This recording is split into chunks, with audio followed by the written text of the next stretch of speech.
Nous allons voir comment investir comme Warren Buffett à la BRVM. Alors, d'entrée de jeu, la première question qu'on pourrait se poser, c'est qui Warren Buffett et pourquoi est-ce qu'on devrait chercher à investir comme lui? Ça, c'est la question de base normalement. Eh bien, avant de parler de Warren Buffett, je parle d'abord de moi. Alors donc, pour ceux qui ne me connaissent pas, moi, c'est lui, Emmanuel Yao. Je suis le fondateur de l'agence Laycom. À Laycom, on a trois activités. On fait du marketing financier, on fait de la communication financière et de l'éducation financière. En gros, tout ce qui touche aux produits financiers destinés au grand public. Voilà, c'est à peu près ça ce qu'on fait. Et donc, très récemment, on a aussi lancé une plateforme qui aide les investisseurs à mieux prendre des décisions d'investissement en leur mettant à disposition tous les éléments dont ils disposent. OK. Donc, Warren Buffett, c'est qui?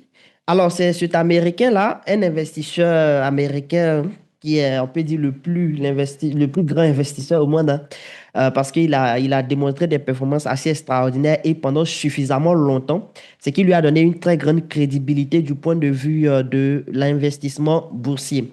Et donc, l'une de ses citations préférées, c'est de dire, The stock market is designed to transfer money from the active to the patient. Qu'est-ce que ça veut dire? Il dit que les marchés financiers sont faits de sorte à pouvoir prendre de l'argent de ceux qui sont pressés pour le donner à ceux qui sont patients. La vérité, c'est qu'aujourd'hui, sur les marchés financiers, en fait, on se rend compte d'un phénomène statistiquement, c'est que on va se rendre compte que la bourse va être rentable sur le long terme.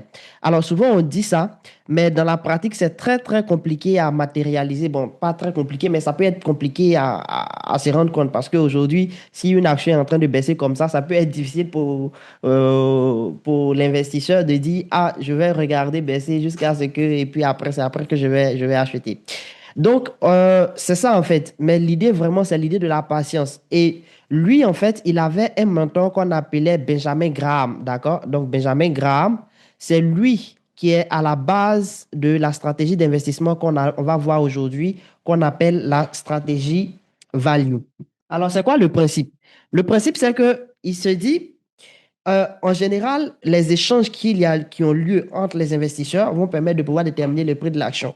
Mais lui, Benjamin Graham, il a remarqué qu'il peut avoir souvent une différence entre ce que l'entreprise est à même de produire effectivement et ce que le marché reflète en termes de prix de l'action. D'accord? Donc, c'est ça, en fait, qu'il va essayer de voir. Il va chercher, en fait, de faire ce qu'on appelle l'investissement dans la valeur en faisant quoi? En recherchant des entreprises qui ont suffisamment de valeur, qui produisent suffisamment, mais que le marché ne reconnaît pas encore, mais que le marché ne valorise pas encore à leur juste prix pour que ça puisse lui permettre, en fait, de pouvoir, une fois que le marché va reconnaître le prix, de capter le différentiel qu'il y a. On va voir tout cela en détail. Donc, c'est quoi une stratégie value? Alors, ce qu'il faut comprendre, comme j'essayais de l'expliquer à travers cette petite introduction, c'est qu'il va y avoir une différence entre ce qu'on appelle le prix et ce qu'on appelle la valeur. Pour mieux comprendre ça, je vous ai pris une petite histoire que je vais vous lire. Soyez très attentifs parce que l'histoire n'est pas affichée, mais vous allez comprendre pourquoi est-ce que je parle de Jennifer et de Sanogo tout à l'heure. Et donc, la petite histoire dit quoi? Mademoiselle Jennifer possède un bel appartement aux deux plateaux estimé à 150 millions de francs CFA. C'est bien situé, c'est bien construit, etc. Mais un jour, OK, femme d'affaires de son état, mademoiselle Jennifer a une opportunité très intéressante qu'elle veut saisir. Mais cette opportunité la contraint à une liquidité de 100 millions de francs CFA en fonds propres. Donc, ça veut dire que pour saisir l'opportunité qu'elle a, elle a besoin d'avoir 100 millions de francs CFA en fonds propres. Et donc, du coup, qu'est-ce qu'elle fait? Elle fait une annonce pour vendre sa maison de 150 millions pour pouvoir avoir de la liquidité, justement. Donc, M. Sanogo, lui, voit l'annonce et décide de proposer un deal immédiat à 100 millions de francs CFA. Donc, c'est d'ailleurs la réponse la plus favorable que Jennifer a reçue. Donc, c'est-à-dire que après son annonce, il n'y a que M. Sanogo qui a proposé l'achat à 100 millions, qui est l'offre la plus favorable et dans l'immédiat, vu qu'elle a besoin de la liquidité rapidement. Donc, c'est ça, cette offre-là qui respecte véritablement les contraintes de temps de Jennifer. Donc, qu'est-ce qu'elle fait? Comme elle n'a pas trop le temps de tergiverser, elle a besoin de la liquidité rapidement, elle accepte le deal et vend son appartement pour 100 millions de francs CFA. Donc, vous comprenez un peu ce que je suis en train de vous dire ici. C'est que quoi? La maison vaut en réalité 150 millions, mais compte tenu des contraintes qu'elle a, elle l'a vendu à 100 millions de francs CFA. Donc, ça veut dire quoi? Ça veut dire qu'en réalité, elle a vendu la maison à 100 millions, donc le prix, c'est ce qu'on va appeler le prix, d'accord? Le prix de la maison est de 100 millions, mais sa valeur d'accord, sa valeur est de 150 millions. Ça veut dire, si on veut tenir compte des loyers que l'appartement peut générer en fonction de sa localisation, etc., eh ben, on valorise la maison à 150 millions, mais à l'instant T où on entend de parler, elle a vendu la maison à combien? À 100 millions de francs CFA. Et donc, c'est ce qui fait la différence entre ce qu'on appelle le prix et la valeur. Et c'est ce que Benjamin Graham et son mentoré, ou bien je ne sais pas comment il dit ça. En tout cas, c'est ce que Benjamin Graham et Warren Buffett essaient de dire, c'est que le prix est différent de la valeur. Le prix, c'est le montant que vous déboursez pour pouvoir détenir l'actif. Mais la valeur, c'est ce que vous obtenez réellement après avoir déboursé justement le prix d'achat. Donc, le prix, c'est ce que vous payez. La valeur, c'est ce que vous obtenez après avoir acheté. Donc, voilà un peu la différence. Donc, aujourd'hui, on va poser une différence fondamentale entre la notion de prix et la notion de valeur. Et c'est pour ça justement qu'on parle de valorisation des entreprises. Parce que là, qu'est-ce qu'on va faire? On va considérer ce que l'entreprise peut produire. Donc, ce que l'entreprise peut produire, c'est ce qu'en réalité l'investisseur peut obtenir. Et donc, c'est à partir de là, normalement, qu'on va essayer, nous, de regarder le prix. Donc, nous, cette approche de l'investissement va nous amener à comparer en permanence le prix et la valeur. Et chaque fois, on va essayer de rechercher des entreprises dont le prix est inférieur à la valeur. Si le prix est inférieur à la valeur, tôt ou tard, le marché va finir par réaliser la valeur de cette entreprise, alors le prix va suivre. Parce que vous imaginez bien que M. Sanogo qui a acheté la maison à 100 millions ne compte surtout pas la revendre à 100 millions. Il va tout faire pour que l'acheteur qui va venir puisse acheter à sa valeur qui est de 150 millions. Donc, c'est vraiment l'idée. Et donc, c'est le principe de la stratégie value. Et donc, ça veut dire quoi? Encore une fois, pour répéter, on va chercher des entreprises dont le prix est inférieur à la value. Voilà, c'est simple. C'est simple. Une fois qu'on a compris ça, on a compris l'essentiel de ce qu'on va faire aujourd'hui. Si le prix est inférieur à la valeur, on est bien. Si le prix est supérieur à la valeur, c'est là qu'on parle de surévaluation. Ça veut dire que par rapport à ce que l'entreprise produit, elle n'a pas, elle s'achète un peu trop cher. D'accord? Donc aujourd'hui, vous voyez des entreprises qui réalisent des pertes, mais dont le prix de l'action continue d'augmenter, d'augmenter, d'augmenter. Ça n'a pas de sens en réalité. Du point de vue de la stratégie value. Donc, c'est un jeu dans lequel l'investisseur dans la valeur, c'est quelqu'un qui applique la stratégie value, c'est quelqu'un qu'on va appeler l'investisseur dans la valeur. Donc, c'est une approche qui ne va pas du tout intéresser l'investisseur dans la valeur. D'accord? L'investisseur dans la valeur, lui, il ne va pas entrer dans ce jeu-là parce que lui, il va toujours considérer la production, les résultats de l'entreprise avant de pouvoir s'engager sur une valeur. Et donc, une fois qu'on a fini de dire ça, la question naturelle, c'est alors comment on va procéder pour pouvoir déterminer la valeur d'une entreprise. D'accord? C'est-à-dire, comment aujourd'hui, par exemple, vous allez en bourse, vous trouvez une action qui fait 15 000. Comment vous arrivez à savoir que cette entreprise-là, elle est à 15 000 francs l'action et que 15 000 francs l'action, est-ce que c'est juste le prix? Est-ce que ça reflète véritablement sa valeur? Est-ce que la valeur de cette entreprise-là est en dessous ou bien au-dessus de ce prix? Pour pouvoir justement, en tant qu'investisseur dans la valeur, essayer de voir si on peut potentiellement l'acheter ou ne pas l'acheter. Et donc, c'est un peu ça qu'on va essayer de voir dans cette section. Ce qu'il faut comprendre, c'est que dans un premier temps, on va mener une analyse qui va nous conduire à identifier la valeur intrinsèque de l'entreprise à partir de ses résultats. C'est ce que l'entreprise produit qui nous permet de pouvoir dire qu'elle est bien ou qu'elle n'est pas bien. Donc, à la fin de la journée, si l'entreprise réalise un certain nombre de résultats, je peux à partir de ces résultats dire si elle me convient ou pas. Parce que moi, en tant qu'investisseur, comme on vient de faire la différence, quand j'achète une entreprise, on peut considérer que je l'achète pour ce que je peux potentiellement obtenir et non pour ce que le prix seulement que ça fait en bourse. Et c'est là que souvent, les gens vont s'intéresser, par exemple, à des dividendes. Ils vont dire, moi, j'achète telle entreprise parce que je m'attends à ce qu'elle me paye des dividendes. Vous voyez que c'est surtout ce qu'on va obtenir en retour qui nous intéresse. Mais comme les dividendes eux-mêmes proviennent d'un certain nombre de postes, notamment le résultat net, le chiffre d'affaires, etc. Du coup, on va plus privilégier des indicateurs d'où prévient le dividende plutôt que de s'intéresser tout de suite directement aux dividendes, par exemple. Une fois qu'on a fini d'identifier la valeur intrinsèque de l'entreprise, qu'est-ce qu'on va faire? On va confronter cette valeur intrinsèque de l'entreprise à la valeur, au prix en bourse, en fait. Donc, c'est ce qu'on va appeler le prix sur le marché ou bien le cours de bourse. Donc, c'est-à-dire, on identifie la valeur intrinsèque, on compare au cours. Si la valeur intrinsèque est inférieure au cours en bourse, jackpot pour l'investisseur dans la valeur. Parce qu'il se dit que cette entreprise est sous-évaluée. Alors, j'ai une opportunité qui peut me permettre d'acheter cette entreprise. Et puis, une fois que le marché aura réalisé que cette entreprise elle vaut véritablement quelque chose, alors le prix va suivre et moi, je vais profiter. Donc, voilà un peu le principe. Donc, si on prend un exemple, comment on va dire ça? L'un des éléments de base qui permet d'évaluer une entreprise, c'est ce qu'on va appeler le résultat net. Donc, pour les novices, vraiment les novices, il faut comprendre que le résultat net, c'est une fois que l'entreprise a vendu, donc l'entreprise vend, et quand l'entreprise a fini de vendre, elle réalise ce qu'on appelle un chiffre d'affaires, c'est tout ce qu'elle a vendu. Donc, elle réalise un chiffre d'affaires. Du chiffre d'affaires, on va enlever tout ce qui est charge, donc tout ce que l'entreprise a dépensé, parce qu'en vendant, elle paye des salaires, elle paye des impôts, elle paye du transport, elle paye l'électricité. Donc tout ça, on enlève, ça nous permet d'obtenir ce qu'on appelle le résultat net. Donc le résultat net, en fait, c'est l'un des éléments les plus pertinents et l'un des éléments de base qui va nous permettre de mesurer ce que l'entreprise arrive à générer effectivement en réalisant son activité. Donc, premier indicateur déjà, on va partir sur le résultat net. Et qu'est-ce qu'on va faire? On va regarder le résultat net et on va le comparer au prix de l'action justement. Donc, le résultat net, c'est ce que l'entreprise a produit. Donc, tout à l'heure, on parlait de ce qu'on pouvait éventuellement obtenir.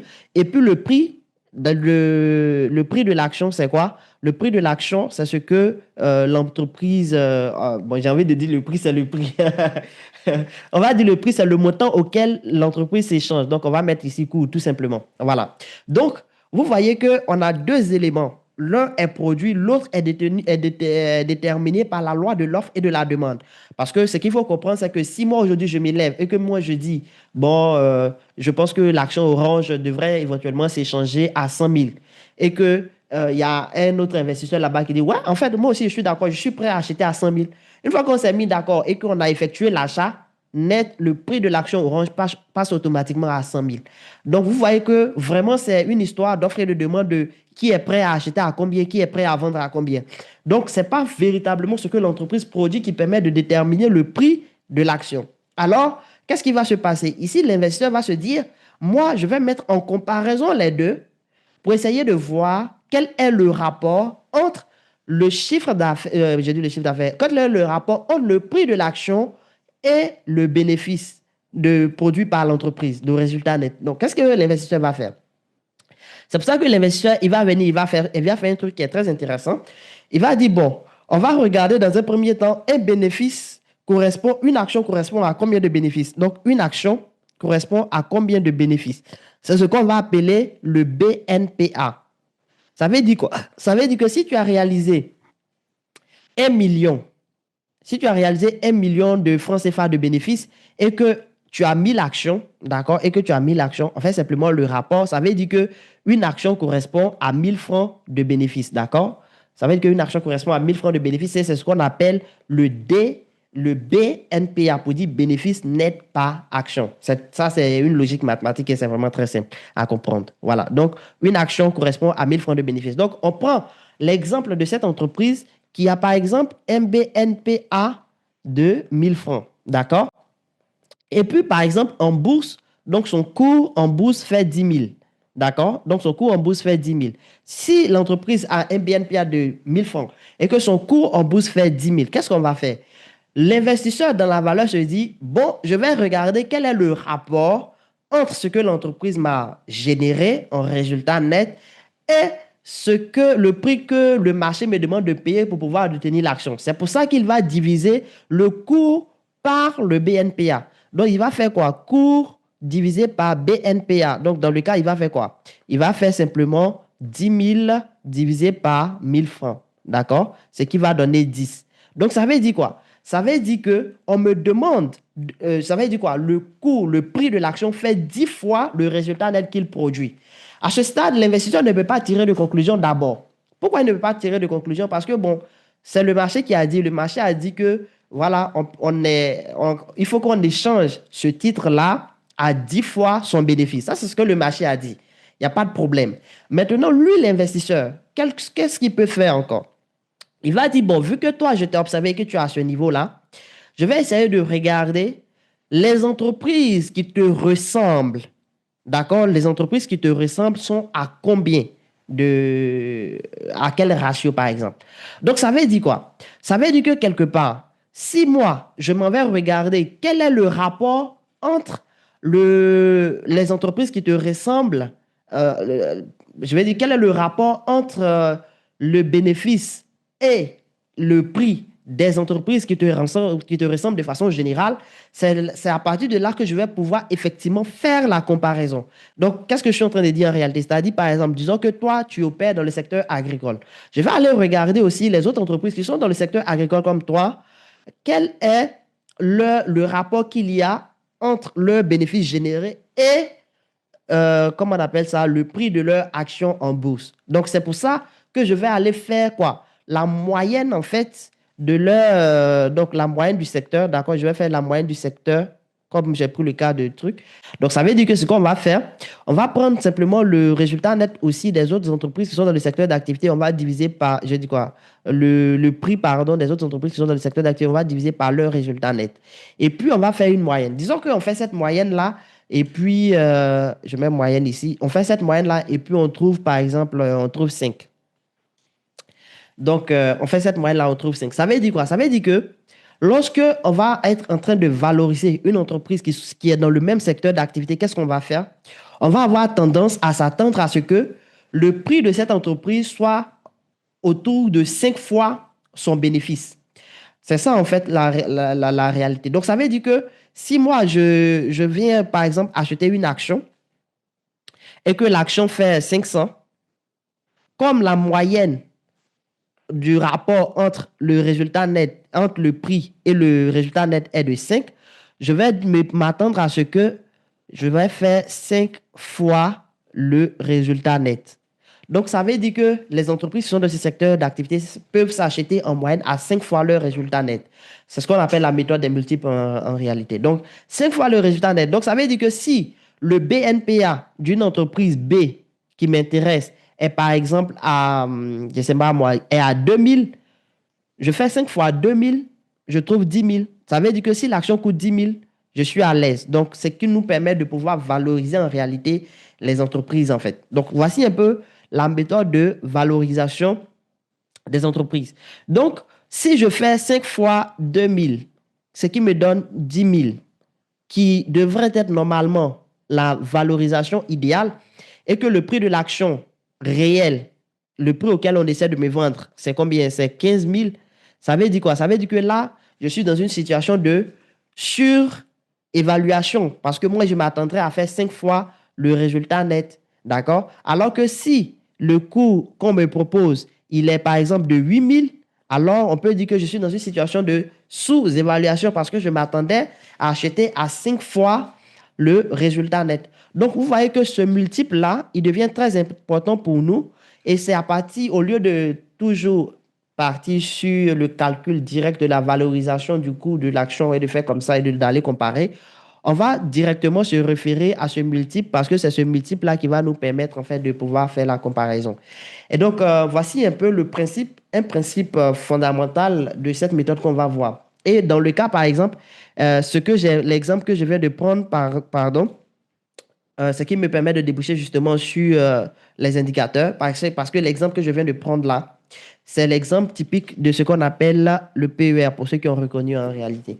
Donc là, qu'est-ce que j'ai fait? J'ai simplement divisé le cours de l'action par le bénéfice net par action. Ça me donne un indicateur qu'on appelle le PER.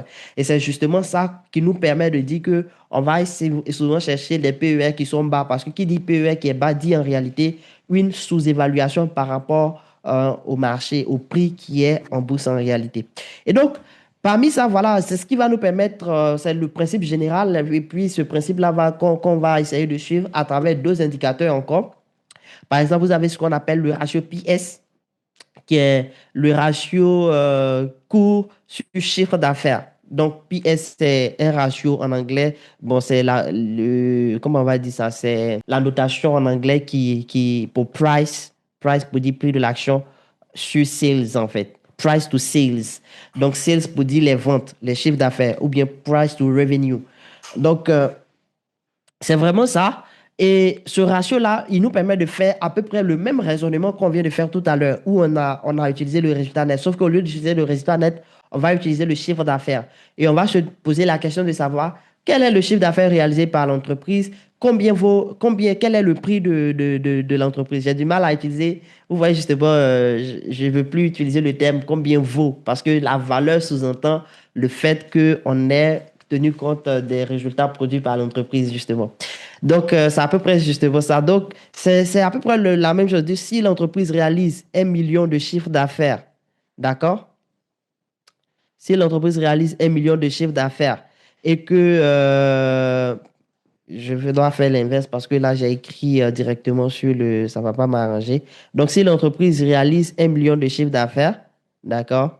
Voilà. Et que sa capitalisation boursière est de 10 millions, ça revient au même, hein.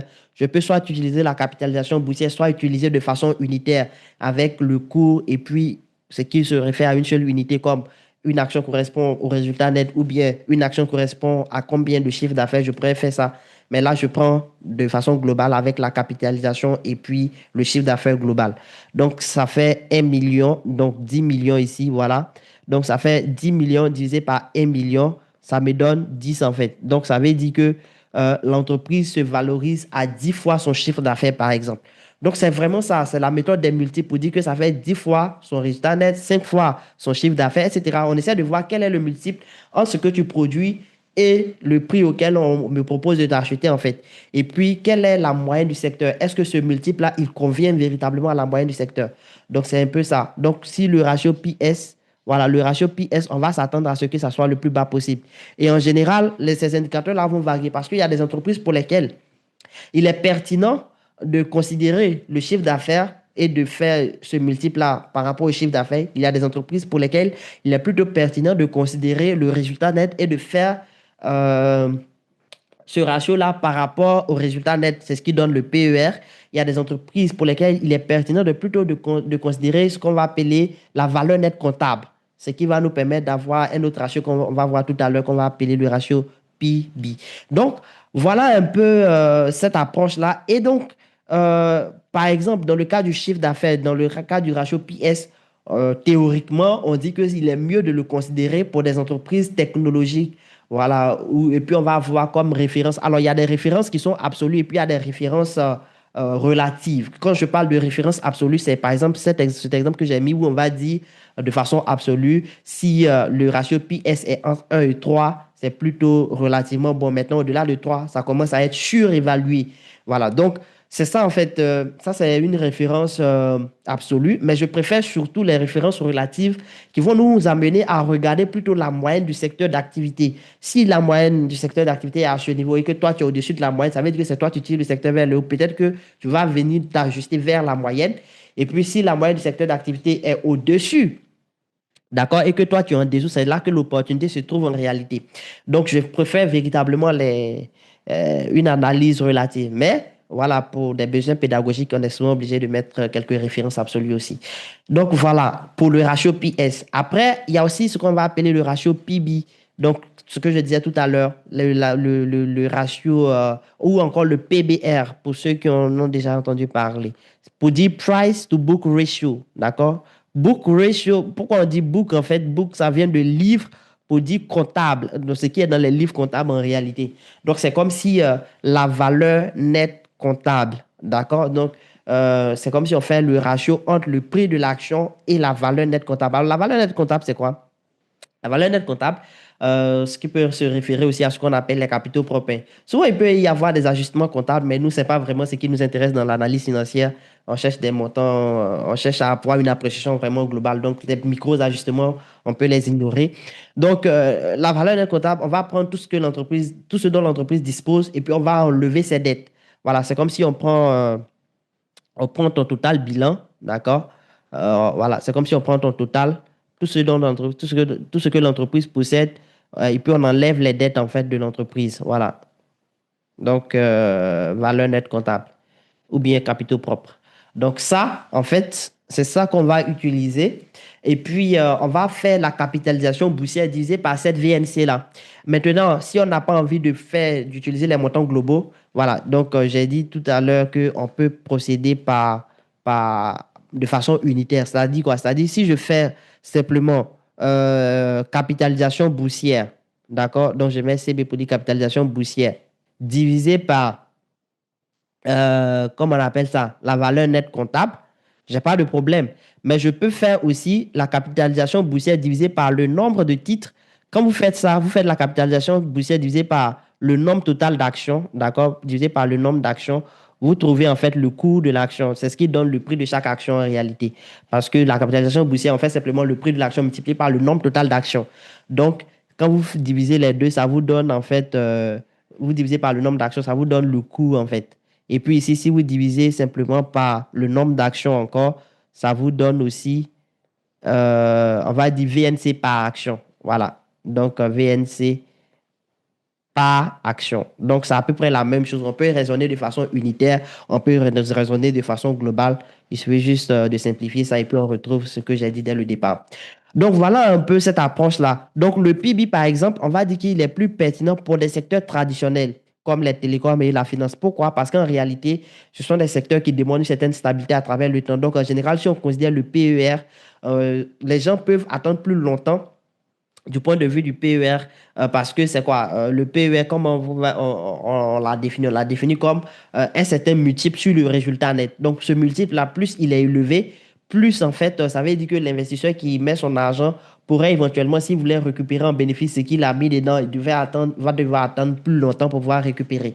Et donc, du coup, ça l'amène naturellement, en fait, à devoir attendre un peu longtemps si le PER il est élevé. Et qu'est-ce qui se passe avec les entreprises qui sont des entreprises traditionnelles? On se dit que, bon, comme elles ont perduré à travers le temps et que ce sont des secteurs qui sont protégés par une certaine réglementation et que, historiquement, on a vu que ces secteurs-là résistent, alors qu'est-ce qui se passe? On se dit que potentiellement, ces secteurs-là vont perdurer encore. Et donc, les investisseurs peuvent se permettre de garder leur argent dans ces secteurs-là et attendre jusqu'à ce que, bon, ils puissent récupérer sans trop, voilà.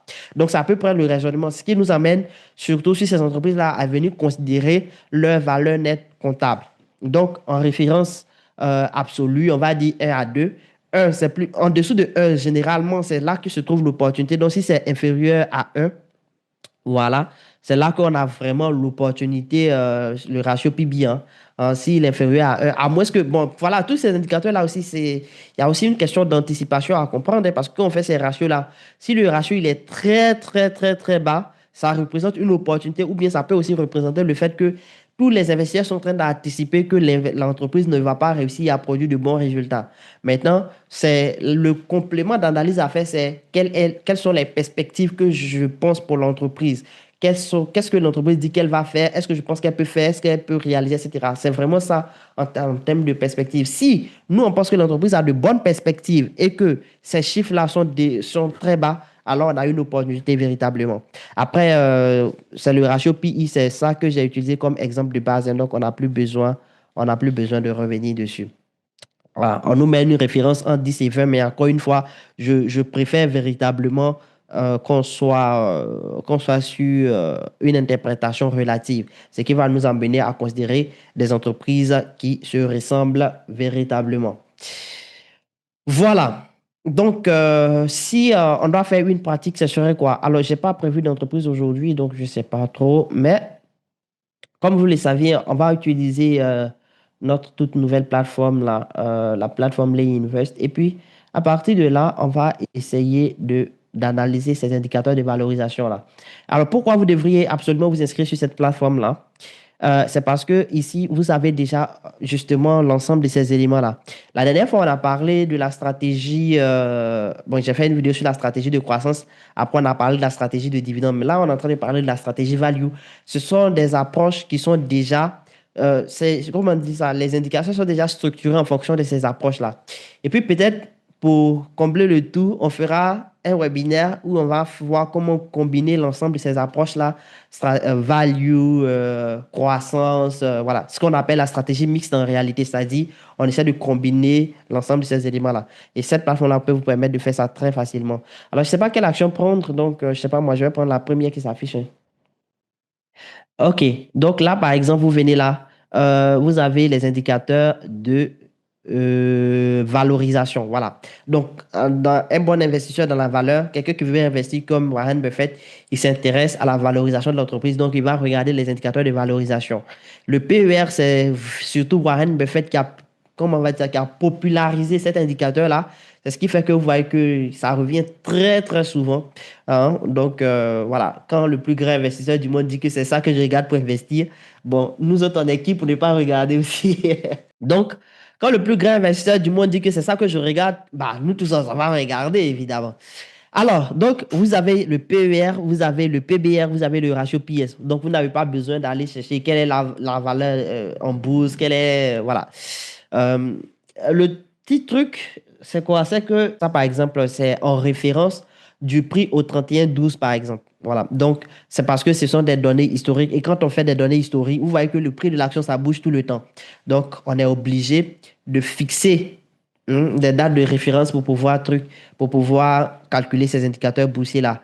Mais voilà, on est en train de mettre ici, par exemple, les indicateurs qui sont relatifs à des indicateurs boursiers. Comme je vous ai dit, la plateforme est nouvelle, on continue de faire les mises à jour. Donc, par exemple, dans l'indicateur boursier, vous voyez ici DNPA, nombre de titres, dividende total, coût cible, rendement actuel. Voilà, par exemple, le cas du rendement actuel, c'est là, par exemple, c'est calculé sur le cours récent de l'action, par exemple. Donc, on va faire pareil pour ces indicateurs-là, les indicateurs de valorisation, ne vous en faites pas.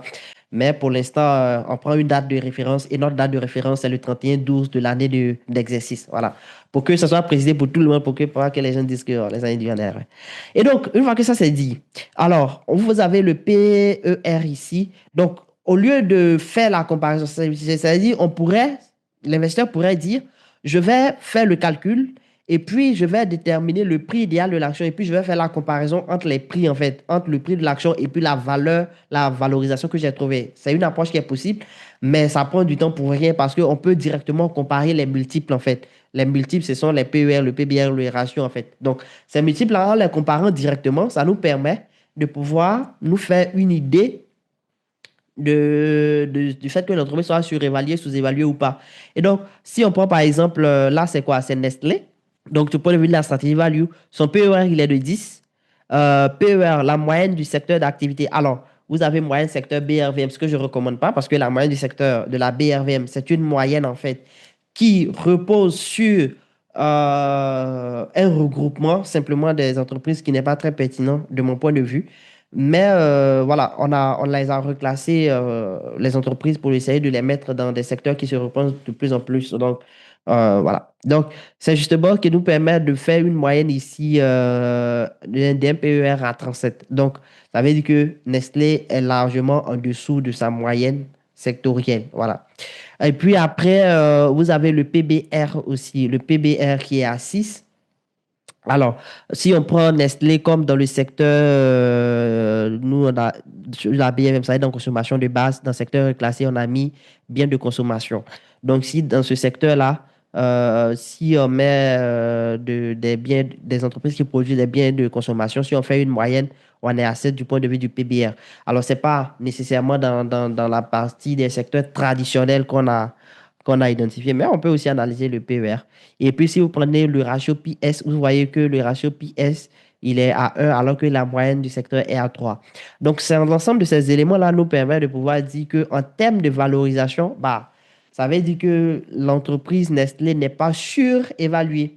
Bien sûr, encore une fois, on peut compléter avec d'autres indicateurs, mais aujourd'hui, on parle de la stratégie value et c'est exclusivement du point de vue de la stratégie value qu'on analyse. Donc, je n'ai pas pris en compte l'actualité, je n'ai pas pris en compte les prévisions de leurs résultats. J'ai juste regardé véritablement uniquement les entreprises, comment on appelle ça? Les indicateurs de valorisation. Donc, ce qui me permet de dire, on prend simplement le PER, vous avez un PER à 10 et la moyenne sectorielle qui est à 37. Ça dit que l'entreprise est sous-évaluée du point de vue de son secteur d'activité, qu'il y a quelque chose à faire. Voilà. C'est un peu ça. Le PBR, comme je vous l'ai dit, idéalement, ça doit être inférieur à 0, mais inférieur à 1. Mais bon, si on fait une comparaison relative, on voit bien que le PBR est à 6, alors que la moyenne sectorielle est à 7. Donc, ce qui nous permet d'être très à l'aise dans notre approche. Donc, voilà un peu. Hein. Donc, pour ceux qui voudraient rejoindre, pour ceux qui ont besoin d'une formation, je veux juste vous informer qu'on a le meilleur programme d'information pour les particuliers que vous pouvez retrouver sur notre site formation.lecom.ci. Donc, tout le détail du programme, il est là. J'ai fait une petite vidéo introductive pour vous expliquer ce que vous allez trouver à l'intérieur. Donc, voilà. Donc, c'est un programme vraiment bien structuré où vous allez avoir une progression, en fait, des concepts, des définitions, jusqu'à ce que vous vous retrouviez en train de faire des analyses dans le dur, comme des professionnels, sans même vous rendre compte que c'est ce que vous êtes en train de faire. Voilà, donc c'est vraiment bien structuré en termes de pédagogie, ce qui va vous aider à progresser très rapidement. Maintenant, pour les gens qui veulent un accompagnement plus personnalisé. Il y a des gens qui veulent un one-to-one. Voilà ce que j'ai envie de dire. Donc, si vous voulez un one-to-one, on a initié un programme qu'on a appelé le BIM. Le BIM pour dire BRVM Investment Mentoring. C'est simplement un programme d'accompagnement qui va vous permettre de suivre un programme à votre rythme aussi, mais d'avoir un programme personnalisé. C'est-à-dire qu'on va simplement vous aider, vous mettre, discuter d'abord. Donc là, vous voyez que ici, le call to action, c'est vraiment prendre un call, prenez un call avec moi, on discute. Ici, vous pouvez prendre un rendez-vous. En fait, vous remplissez le petit formulaire, vous prenez un rendez-vous. Donc, à la suite de cela, on discute. Quand on finit de discuter, moi, j'essaie de voir si vous pouvez convenir, si mes compétences peuvent vous aider à atteindre vos objectifs en fonction de ce qui est ressorti de notre discussion. Et si tel est le cas, on essaie de voir comment établir un programme qui correspond justement aux objectifs que vous voulez atteindre en fonction de votre capital et d'un certain nombre d'éléments. Donc, c'est vraiment très personnalisé. Et puis, c'est un one-to-one. On avance à votre rythme. Voilà, c'est vous-même qui faites la pratique. Et puis, moi, j'encadre, je suis et tout, etc. Donc, n'hésitez pas pour ceux qui ont envie d'envoyer un one-to-one. Alors, ce programme-là, il est très spécial. Donc, si votre capital ne dépasse pas 1 million, c'est pas la peine d'essayer de prendre ce programme-là parce que, voilà, pour la personnalisation aussi, le prix y est. Donc, voilà. Quoi d'autre encore? Donc, voilà, pour ceux qui sont intéressés, n'hésitez pas. Vous pouvez retrouver ce BIM. Bon, pour ceux qui vont regarder le replay sur YouTube, je mettrai le lien en description. Maintenant, je prends vos questions. Pourquoi les actions qui ont un bon PER évoluent au franc près? Ah, je ne comprends pas. Est-ce a dit que les actions qui ont un bon PER, le prix de ces actions-là n'augmente pas rapidement? Essayez de préciser Redmi Note 14. Précisez que j'essaie de voir. Vous voulez dire que, si j'ai bien compris, vous mettez oui simplement dans le chat pour que je puisse être rassuré, pour pouvoir bien répondre. Ah, ok, l'augmentation est lente. Ok. En réalité, quand le PER il est bas, ça veut dire quoi? Parce qu'il faut bien comprendre le mécanisme de ce qu'on vient de voir. Qu'est-ce qu'on vient de dire? On vient de dire que le PER se calcule de cette façon. D'accord? Le PER, ça fait quoi? Ça fait le prix de l'action. D'accord? Le prix de l'action divisé par le BNPA. Mais ce qu'il faut comprendre, c'est que le BNPA, ça c'est fixe en fait. D'accord? Le BNPA est fixe. Donc, une fois que l'entreprise a fini de produire ses états financiers, le BNPA, lui, devient fixe. Et puis, c'est le cours de l'action, lui, qui va évoluer. Donc, si le prix de l'action monte, qu'est-ce qui se passe? Ça fait augmenter automatiquement le PER. Si le prix de l'action baisse, qu'est-ce qui se passe? Ça fait baisser le PER. Donc, une action dont le PER est bas, ça veut dire que le PER a baissé, ça veut dire que le prix de l'action en réalité est en train de baisser. Donc, en général, les gens sont un peu frileux lorsqu'on est dans une tendance baissière. C'est pour ça, justement, au début du webinaire, qu'est-ce que j'ai mis? J'ai mis la citation de Warren Buffett qui dit qu'il faut être patient. C'est pour ça, parce que dans cette stratégie-là, vous allez acheter une action qui peut être éventuellement en train de baisser, parce que c'est lorsque le prix baisse qu'on a un PER, et c'est ce que Warren Buffett lui-même il dit. Il dit achetez quand tout le monde vend, et puis vendez quand tout le monde achète. C'est ça, en fait. On va un peu en contresens avec cette approche de l'investissement. Donc, ça en réalité. Donc, ça veut dire quoi? Ça veut dire que quand le PER il est bas, les gens sont en train de vendre, c'est un moment de vente. Donc, en ce moment-là, si vous achetez, le prix de l'action peut ne pas se retourner tout de suite. Donc, c'est ce qui va faire que vous devez être patient et que, bah, évidemment, que si ça doit augmenter, ça va commencer à augmenter, mais ça peut prendre énormément de temps. Et si vous prenez essayez de taper après sur Internet l'évolution du patrimoine de Warren Buffett, vous allez vous rendre compte que c'est quelqu'un qui a réalisé un maximum de sa richesse quand il est devenu vieux, en fait. Parce qu'en réalité, c'est ça, il a été très, très patient. C'est que on est dans une génération, on n'est pas très patient, mais la patience aussi, c'est très important. Donc, voilà. C'est ce que je peux dire par rapport à ça. Je ne sais pas si j'ai répondu. Si vous avez encore des zones d'ombre, vous pouvez réitérer. Je vais essayer de reformuler ou bien d'apporter des éléments de précision encore. Est-ce que vous avez de la documentation à nous conseiller pour ce type d'analyse ou l'analyse fondamentale en général?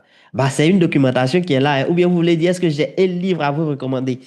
J'ai parlé un peu de la stratégie value dans ce livre-là. Hop, hop. Je ne sais pas si vous l'avez déjà. Il y a beaucoup d'ici qui l'ont déjà, donc j'aime pas trop en parler. Mais 5 leçons pour débuter en bourse, vous pouvez avoir ça sur savoirprofond.com. J'ai parlé un peu de la stratégie value, mais je n'ai pas encore eu le temps de le faire pour être très clair avec vous. Mais après ce livre, c'est peut-être pour boucler la collection, le code de la richesse. Peut-être que je vais faire ça. Mais pour l'instant, non, j'ai pas de livre en tête. Mais vous pouvez acheter, comment il s'appelle là? Le livre de Ibroé Dali aussi, si vous voulez être un peu ouvert sur, de façon générale, l'investissement et puis les approches américaines. Le livre de Benjamin Graham aussi, j'ai un peu oublié le titre, mais tapez Benjamin Graham, livre, vous allez voir. Je crois que c'est Economics ou bien un truc comme ça, j'ai oublié. Mais voilà, vous pouvez trouver ça aussi, ça peut être aussi pertinent. Mais dans notre région, si vous voulez un truc pratique directement concernant la BFM, ça. Euh, la plateforme du pratique est-elle réelle sur donc la plateforme du pratique est-elle réelle sur laquelle on peut trader ou juste une simulation? Non, c'est pas une plateforme d'investissement, c'est une plateforme d'aide à la décision. La SG vous fournit votre plateforme de trading. Vous partez là-bas, vous pouvez investir là-bas. La plateforme que nous avons mis à disposition est une plateforme d'aide à la décision pour l'investisseur. C'est-à-dire, on vous met à disposition des informations qui vont vous aider à investir. Donc, par exemple, dans le cas de la stratégie value, je suis parti, j'ai regardé quel était le niveau du PBR, quel était le niveau du PBR. Ça, c'est ce que nous, on apporte à l'investisseur. Et mieux encore, on aide l'investisseur à pouvoir suivre un certain nombre d'actions. Donc, il y a une fonctionnalité qui lui permet de suivre donc, les actions qui l'intéressent, ce qui fait que quand il arrive, il n'a pas besoin de trop chercher. Il a un récap sur ces entreprises-là qu'il est en train de suivre, etc. Donc, c'est vraiment ça. Aide à la décision pour l'investisseur. Ce n'est pas une plateforme d'investissement. Bonsoir, Monsieur Yao. Je vous remercie pour la présentation. Euh, quel comportement adopter lorsque l'entreprise est surévaluée? Est-ce qu'il faut systématiquement se tenir à l'écart de l'action concernée, ne pas l'acheter et attendre que le cours de l'action baisse avant de prendre position? Bah, moi, je n'achète pas des actions surévaluées, hein. Euh, Principalement, je ne suis pas un vrai investisseur de la valeur. Pour être très clair avec vous, je connais les principes de l'investissement dans la valeur, mais je suis pas un vrai investisseur dans la valeur. Je suis, du point de vue du fait que l'entreprise soit surévaluée ou sous-évaluée, j'utilise surtout un indicateur technique qu'on appelle le RSI. Parce que, voilà, c'est ce que j'ai l'habitude de faire, hein. Je suis transparent sur ça. Donc, le RSI, c'est ça que j'utilise. Et avec cet indicateur, je ne m'attends jamais, je n'achète jamais lorsque l'entreprise est surévaluée. À part vraiment, même si, voilà, j'ai fait une expérience là, jamais, jamais, jamais si l'entreprise est surévaluée. Donc, je dirais peut-être la même chose. Mais c'est quoi? Lorsque le PER, par exemple, si on prend l'exemple du PER, qui est l'indicateur vraiment célèbre de cette stratégie qu'on vient de voir. Euh, Lorsque le PER il est très élevé, qu'est-ce qui se passe? Ça, il y a deux interprétations. La première interprétation, c'est que c'est surévalué, le marché price trop haut le cours de l'action. Mais la deuxième interprétation, c'est que les investisseurs anticipent peut-être que l'entreprise va de plus en plus améliorer ses résultats. Donc, c'est les deux interprétations possibles. Donc, par exemple, quand j'ai dit tout à l'heure, les entreprises qui réalisent des résultats négatifs et dont le coût de l'action continue d'augmenter, ça veut dire quoi? Ça veut dire que les entreprises, les investisseurs anticipent en fait une amélioration rapide de leurs résultats en fonction d'un certain nombre d'informations. Peut-être le management a changé, il y a quelque chose qui a changé, etc., etc. Donc, c'est vraiment ça.